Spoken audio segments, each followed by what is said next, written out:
പടിഞ്ഞാത്ത് golden diamonds, Cherupuzha, Alakode, Padiyotchal, wholesale division, Thrissur. Irikkur നിയോജക മണ്ഡലത്തിൽ മാത്രം 65 കിലോമീറ്റർ റോഡ് ഉന്നത നിലവാരത്തിൽ നിർമ്മിച്ചതായി മന്ത്രി പി എ മുഹമ്മദ് റിയാസ് പറഞ്ഞു. ഇരിക്കൂർ നിയമസഭാ മണ്ഡലത്തിലെ അലക്സ് നഗറിൽ നിന്ന് കാഞ്ഞിലേരിയിലേക്കുള്ള വളപട്ടണം പുഴയ്ക്ക് കുറുകെ നിർമ്മിച്ച പാലം ഉദ്ഘാടനം ചെയ്ത് സംസാരിക്കുകയായിരുന്നു മന്ത്രി. നാടിന് ആവശ്യമെന്ന് തോന്നുന്ന പദ്ധതികൾക്ക് രാഷ്ട്രീയം നോക്കാതെ പിന്തുണ നൽകുന്നതാണ് സർക്കാർ നയമെന്നും ഇരിക്കൂർ നിയോജക മണ്ഡലത്തിൽ മാത്രം 65 കിലോമീറ്റർ റോഡ് BMBC നിലവാരത്തിൽ നിർമ്മിച്ചതായും മന്ത്രി പി എ മുഹമ്മദ് റിയാസ് പറഞ്ഞു. ശ്രീകണ്ഠാപുരം ചെമ്പന്തൊട്ടി നടുവിൽ റോഡ് പ്രവൃത്തിയിലേക്ക് എത്തുന്നു. 50,31 ലക്ഷം രൂപയ്ക്ക് ഭരണാനുമതി നൽകിയ മണക്കടവ് കാപ്പിമല ആലക്കോട് റോഡ് പ്രവൃത്തി നമുക്ക് ആരംഭിക്കേണ്ടതുണ്ട്. കൂട്ടുമുഖം കാവുംവായി നെല്ലിയങ്ങ ചുഴലി പൂർവ്വം റോഡ് പൊളിക്കൽ അറബി കോളിത്തട്ട് പേരട്ട റോഡ് എന്നിവ നവീകരിച്ചു. CRF പദ്ധതിയിൽ ഉൾപ്പെടുത്തി 27,25 ലക്ഷം രൂപയ്ക്ക് ഭരണാനുമതി നൽകിയ ഒടുവള്ളി തട്ട് നടുവിൽ കുടിയാൻമല റോഡും നിലവാരപ്പെടുത്തി കഴിഞ്ഞു.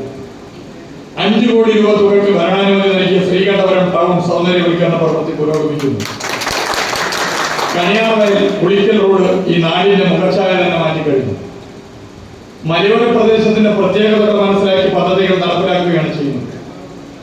എല്ലാ മേഖലകളിലും വികസനം എത്തിക്കുക എന്നുള്ളത് LDF സർക്കാരിന്റെ കാഴ്ചപ്പാടാണ്. ഈ 7.5 വർഷം നിങ്ങൾ ജീവിത അനുഭവങ്ങളിലൂടെ ഇത് തിരിച്ചറിയുന്നു എന്ന് ഞാൻ മനസ്സിലാക്കുന്നു.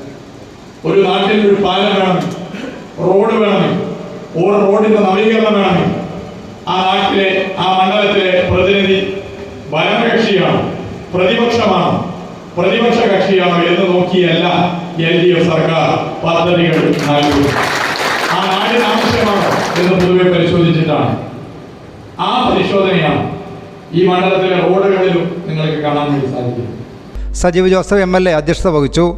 ജോൺ ബ്രിട്ടാസ് MP, കോട്ടയം അതിരൂപത സഹായമെത്രാൻമാർ ജോസഫ് പണ്ടാരശ്ശേരി, ശ്രീകണ്ഠാപുരം നഗരസഭാ chairperson KV Philomina, Irikkur block panchayat president Robert George തുടങ്ങിയവരും സംബന്ധിച്ചു.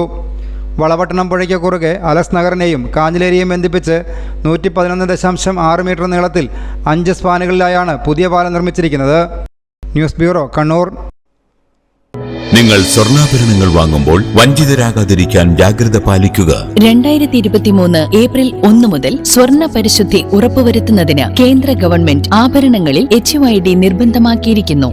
100% ആഭരണങ്ങളും HUID മുദ്ര ചെയ്ത മലയോര മേഖലയിലെ ഒരേയൊരു jewellery. Padinjath golden diamonds, Cherupuzha, Alakode, Padiyotchal, wholesale division, Thrissur.